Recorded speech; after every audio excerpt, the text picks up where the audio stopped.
Brussels Bonsai is America's largest importer and grower of the highest quality of bonsai trees that are hand-selected in Asia, founded by Brussel Martin in 1973 when he was a teenager.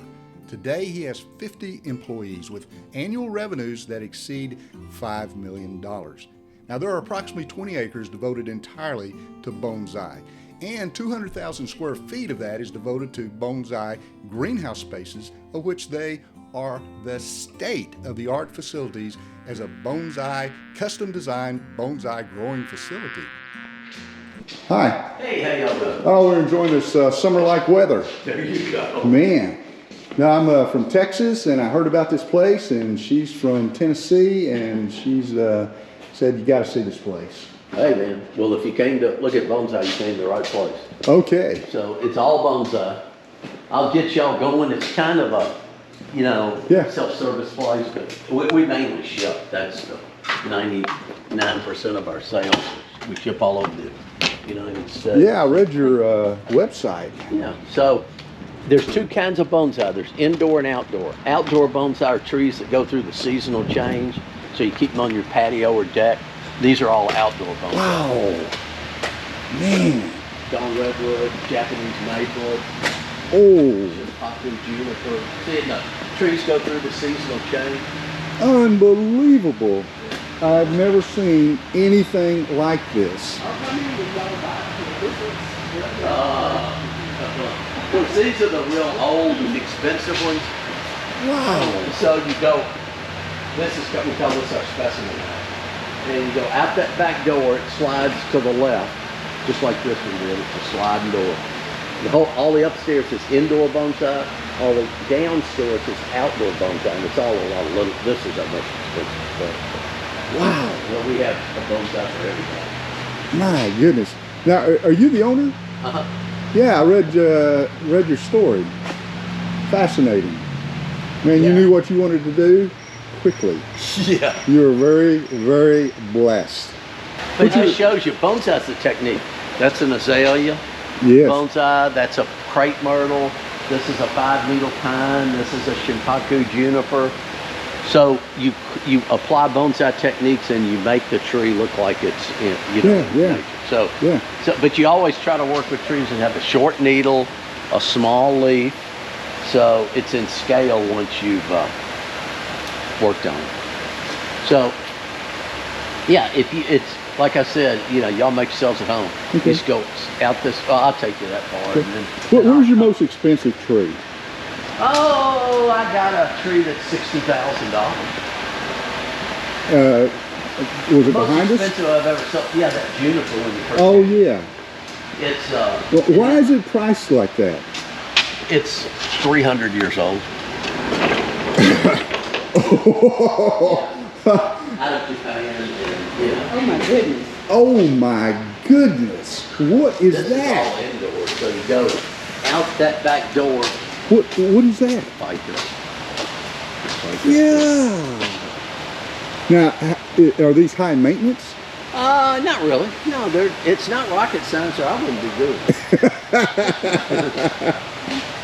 It's mainly horticulture. You just water them. And so these are what we call indoor. So they can't freeze. So they're ficus trees and Ningalalias and money trees and cookie and tea back there. If you want to, you look in here, you go out that back door, that big garage door, Right. hit that railing, take a right, go down some steps and go into a couple of granite food dogs down, and it takes you into all our lower basins, All right. Well, which is thank you. outdoor. Yeah. Now that one, how old is this one? That tree's probably 100 years old. Now, do you have names for these? Personal names? No. Oh, this is George. Yeah. Well, there's Henry. Pinocchio and there's Bertha. That's Bertha. the only one that's Big got a Bertha. name. Brussel Martin's love of bonsai started when he was a child and began planning the foundation for the company when he was in elementary school. The life-defining moment occurred when Brussel's dad returned from a business trip to California, bringing home several small bonsai trees. And Brussel was captivated, and that was the start of a lifelong love affair with these beautiful little trees. While still in his teens, Brussels' talents grew. So did his bonsai collection in the family's backyard. And soon he was selling small trees to make room for more. His new business had sprouted. Seeking the best sources for young bonsai trees, Brussel began developing business relationships with Asian growers in the mid-1970s. Now, decades later, his annual buying trips take him to Japan, China, Taiwan, and South Korea, where he has friends he's worked with for decades. Finding high-quality sources is the initial key step. Being granted approval to import trees into the United States is the next step, and it can be tricky. And over the years, Brussel has cultivated a strong relationship with the USDA, which has helped facilitate the company's import activities even during periods of tightened restrictions.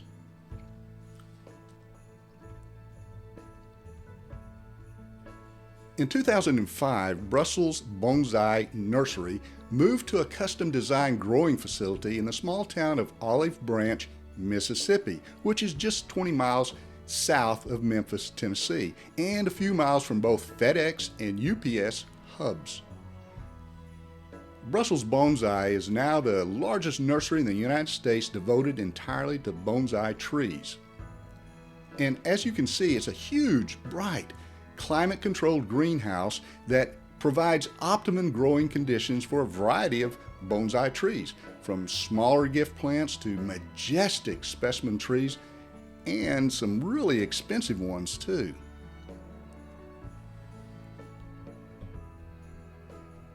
In addition to the beautiful conifer bonsai, they also grow and sell these magnificent, colorful, flowering bonsai trees. The wide range of bonsai trees grown in here represents the best selection in the country. And as you can see, lots of choices. The Brussels Bonsai Nursery team is very friendly and eager to share their knowledge and hands-on experiences. With decades of shipping experiences, the bonsai tree you've ordered will arrive safely to you and in great condition, so you can order with confidence. Bonsai is the Japanese term for the art of cultivating and training a plant to create the illusion of a dwarfed tree.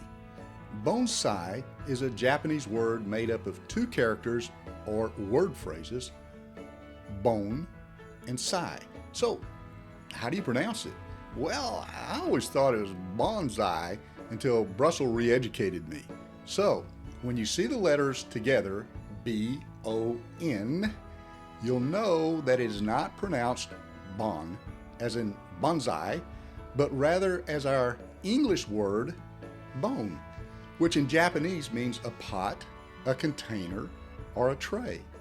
Sai is not pronounced like you'd see in bonsai or bonsai, but rather as the English word sai, and it means a tree or a plant in Japanese, which literally translated means planted in a container. And by the way, don't pronounce bonsai as banzai or bonsai unless you're shouting a Japanese battle cry of bombs away or greeting the Japanese emperor. Nevertheless, banzai literally means may you live for 10,000 years. So, I guess it's okay to say to one of these trees, banzai, you little bonsai. Okay. Well, anyway, this art form was originally derived from an ancient Chinese horticultural practice, part of which was then redeveloped under the influence of Japanese Zen Buddhism. The Chinese started creating miniature landscapes over 2,000 years ago. Now, they believe that the smaller in size from the original, then the more magically potent it was likely to be. And about 700 years ago, the Japanese copied the art form, and from that moment on, a distinctive Japanese style emerged. Instead of entire landscapes, like the Chinese would do, the Japanese started growing individual trees. and these trees are what we know today as bonsai. Over the years, many styles to classify bonsai trees have been advanced, closely resembling circumstances in nature. Now, these styles are open to personal interpretation and creativity, meaning that the trees do not necessarily need to conform to any form, but there are basic styles when shaping a tree.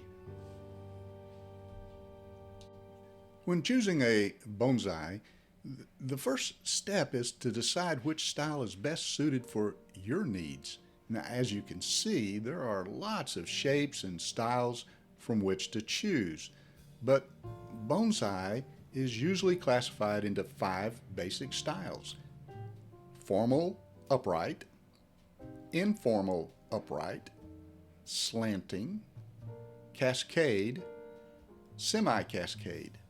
Now, these classifications are based on the overall shape of the tree and the degree to which the trunk slants away from an imaginary up and down line, or technically called the vertical axis. Now, there are 2 additional styles, windswept and literati, that are sometimes viewed as basic styles. But no matter what style you choose for your environment, whether a single trunk or my favorite, which is the group of trees coming up from single roots, everything depends on your selection of what bonsai is best for you.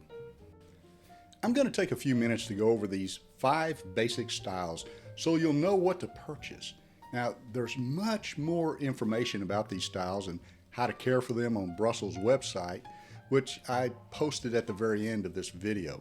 Now, you'll be able to see each one of them throughout this video. And the first style is the formal upright, which is the basis of all bonsai trees. And it's the easiest for a beginner to take care of because it requires the least experimentation, it avoids the problem of selective pruning, and should almost immediately become a displayable bonsai. When selecting a nursery plant for this style, look for a tree with a trunk that rises from the ground in a fairly straight line. Now, the trunk should be single. That means without forks in the trunk. A balanced distribution of branches is also important. The idea here is to develop a sense of balance, but not too strict of a symmetry. This style is best suited for conifers such as the larches, the junipers, pines, and spruces. Now, maples may also be used, but they're not as easy to train into such a conformist style. The fruiting or naturally informal trees are not suitable for formal upright. The next style is the informal upright style, and this is a frequently seen style. It's a basic design that follows the natural structure of the tree's trunk, and the goal here is to develop a single line of the trunk, reaching from the roots to the top while producing a natural branch and foliage structure. The trunk in the informal upright style bends slightly to the front. Now, many nursery trees are naturally slanted, making them well suited to the informal upright style. Check the tree's slant by looking down at the trunk from above. From this angle, the top should slant to the front. Now, look for a tree with few, if any, empty spaces. Now, most species of plants are suitable for this style, mainly the Japanese maple, trident maple, beech, and practically all conifers and other ornamental trees such as the crabapple and pomegranate. Hey y'all, the Texan in me sneaks in from time to time as you'll hear me say bonsai instead of the correct pronunciation of bonsai. So if you listen carefully, you'll hear my slip-ups. Now, Brussel told me a great cure for those slip-ups is for every time I say it wrong, he'll just snip a little bit off my finger. No, just kidding. It was from a toe. The next style is the slanting style, and these trees found in nature are called leaners, trees that have been forced by the wind and gravity into non-vertical growth. Now, slanted style trees often provide a powerful impression of strength and age. In the slanting bonsai style, the trunk has a more acute angle than in the previous styles. And the top of the tree is bent slightly toward the front. The attitude of the slanting style falls between the upright and cascade styles, which I'll go over next. Now, the goal here is to balance the movement of the trunk with the placement of the branches so the tree avoids appearing lopsided. Now, most species are suitable for this style as the style bears similarity to informal upright, and conifers work particularly well with this slanting style. The next style is the cascade, which represents a natural tree growing down the face of an embankment. In this bonsai, you thought I was going to say bonsai, didn't you? In this, I tell you what, in this bonsai style, the trunk starts by growing upward from the soil, then turns downward abruptly and reaches a point below the bottom edge of the container. Now, for this reason, the container should be placed on the edge of the table or on a small stand. Now, I wouldn't put it on a shelf just above your bed, as I once did, only to wake up one morning with it growing in my face. Really? Fabulous. The cascade style has most of its foliage below the soil surface, and training a tree in the cascade style takes longer than in the slanting style. And virtually all the species that lend themselves to bonsai are suitable for cascade styles. Most broadleaf evergreens like the ficus and virtually all deciduous varieties will make handsome cascades, and conifers are also frequently styled as cascades. Now, the next style is called the semi-cascade style. And this displays a tree trunk that's allowed to grow straight for a certain distance, and then it's cascaded down at a less abrupt angle than in the cascade style.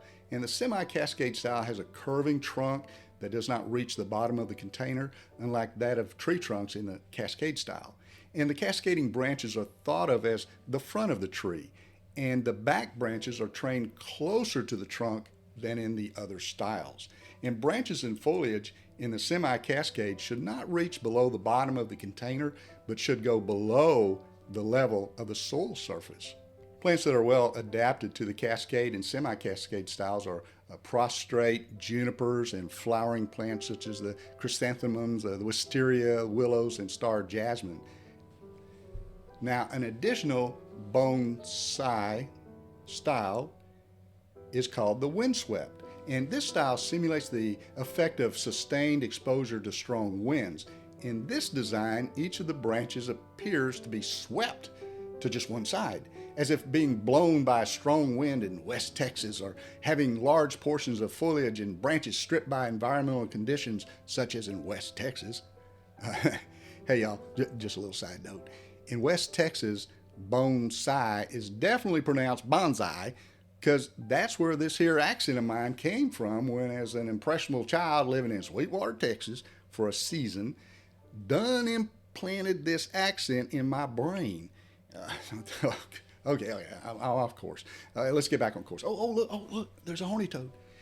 Okay, shall we continue? Shall we? Yep, okay now. These trees, these windswept ones, are modeled after trees found in coastal and mountain areas where strong natural forces have shaped and sculpted them for years. Oh, wow. There went my West Texas theory. And finally, the literati, also known as the Bunjin bonsai, which means an approach or an interpretation, but it's not a specific style in and of itself. But this style of tree is often seen at the seashore or in areas where trees have grown up reaching for the light in competition with the other trees that have since died or been felled. Now, the Scotch pine naturally assumes this style in maturity. Most conifers and rugged deciduous trees such as the flowering apricot and the hawthorn make for good literati. A bonsai tree that looks old and wise is considered to be better than a younger looking tree, even if it's actually not as old. This is because the aging process brings out more of the character in the tree's appearance. Now, it could be that the older a tree looks, the more stories it has to tell, and the more secrets it harbors within its branches. Sounds a lot like us baby boomers. The most famous bonsai in the world is Goshen, protector of the spirits. Arguably the most famous bonsai tree in the world. It was created by the legendary John Naka, who was a mentor to Brussel.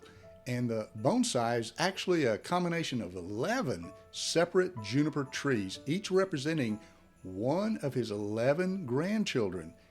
It began in 1948 and is now living at the United States National Arboretum in Washington, D.C. Any tree species can be a bonsai.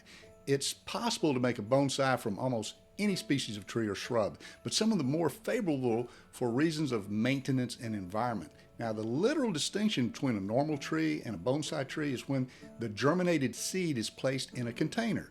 The most common species for bonsai are maple, elm, juniper, and ficus. Now, depending on the location of the tree, different species will thrive in different climate environments. Bonsai trees can produce fruit. Now, most people don't believe it until they actually see it in person. Now, you already know that it's possible to make a bonsai from almost any tree or shrub. It stands to reason that a fruit-bearing tree would also fit the criteria. Another common misconception is that the fruit will also be miniature in size. Nope, it ain't true, because the trees are not genetically modified, so the fruit will be of normal size. There are several popular species used in bonsai, which include fig, crabapple, lemon, orange, mulberry, and cherry. The oldest bonsai tree in the world is said to be over 1,000 years old. It's called the Ficus retusa Linn, and this bonsai lives in the Crespi Bonsai Museum in Milan, Italy, which is the first permanent bonsai museum in the world. And here's their website. Check them out.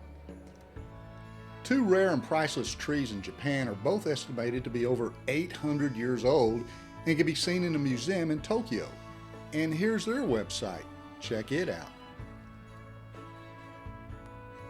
Now, here at Brussels, his oldest tree is 300 years old and is valued at $60,000, which is the last tree you'll see before this video ends. And the most expensive bonsai tree was an 800-year-old pine that sold for $1.3 million. Yeah. Most people get a bonsai tree that has been pre-grown, which are usually around 5 years old, and they take care of it for around 10 to 15 years or more. Now, if you take proper care of it, it'll become even more amazing and can actually outlive you. So when you pass, you'll want to be sure to will it to someone that'll take good care of it, and so on. Most bonsai trees can be full grown at just a few inches all the way up to 3 feet tall. Now, you must be really interested in bonsai trees to have stayed with me this long. So if you are, and I'm sure you have, or if this video has piqued your interest, then do a search on the internet and you'll dig up all kinds of great information. But if you're really into it, then you'll want to check out one of Brussels' in-house training courses right here in Olive Branch, Mississippi. You'll be glad you did. Wow, this is fantastic. Yeah. What temperature do you keep that at? Which one? The hottest one. Oh, the hottest ones, that's just a buffer. We don't let it go below about 50 degrees. So what happens when the sun comes out, the solar heat builds up in there. Yeah. And so you get the advantage of that. But at night is where the heat comes into, your heater for it. You know, it felt like it was like 90 degrees in there. Solar heat's amazing. See, these are some we've grown over the years, and I'm doing the finish shaping on them. Is this what you mostly do all day? Pretty much, yeah. Trying to make Yeah, we import bonsai, we grow them, we do it every way you can think of. Yeah. So, see, these are a couple that I trimmed out already. See how they're kind of like. Amazing. Yeah. Takes about, these are probably 10 years old or 12-year-old junipers called green mound juniper that we. Now, where was that $60,000 tree? The one you go right in, right there. Yeah. Is it the first one that's It's- curved? Yeah, it's right there with all the dead wood in it, right with a little wall behind it. Kind of, yeah, the shiny wood. Yeah, that's driftwood or dead wood. You're making it smell like Christmas in here. Yeah, well, that's This smells great. juniper. Now, did your children follow you into this passion? No, my daughter is, she's going to school right now to be a cardiology technician. Yeah. So, yeah, she worked here for a while, but you know, it's like, so, yeah, it's not for everybody, but you know, Yeah. back at the ranch. So what I'm trying to do is open this up a little so you get to see the curve and get the dead growth out of here. Oh, Nina. She smells that I'm a Texan. Yeah. We're in Texas. Have you ever heard of Sherman, Texas? Just north of Dallas. Oh, okay. There's #1 Japanese garden guy in the country is in, where's John Powell's place? Weatherford. Oh, yeah, yeah. Weatherford. Yeah. He's in Weatherford. His buddy works at Fort. Yeah, we get him in here to do our, my business partner's got a big garden that he does, and This one doesn't like strangers. No, I think she can't see very well. Oh. I'm not sure where. I'm pretty sure Dallas has a pretty good one. Oh, yeah. Yeah, if anybody would, it'd be the Metroplex. And this is the shipping area. This is where it all happens. Yeah, this is production on this side. Which they pull the trailers in and they're potting up into finished pots. Then shipping is on the other side where those big hoppers are, and that's full of peanuts. In case you got big trees, you got to put peanuts in. Yeah. And then certain times of the year, Mother's Day, which is a big shipping week, this whole thing turns into shipping. Wow. So right now it's production and shipping, but at times it's all shipping. Is that Zuko trees? Yes, ma'am. Yeah, they're turning. I mean, we pot you around, but that's the way it works out. You got to do it when you got the pots of the trees, so we don't let much season slow us down. Well, I appreciate your time. Hey, man. Thank you got so it. much. Hey, we're glad you made it. And, Well, I'll be back to. yeah. You got family up this way, or? Yes, in Colorado. Oh, in Collierville. Come back in the spring when the azaleas are blooming. It's really cool when all the stuff's coming out. Will do. Absolutely. Yes, sir. All right. Thank you again. Thank Appreciate you. Got it. Thank you. Pleasure. Bye. Bye-bye.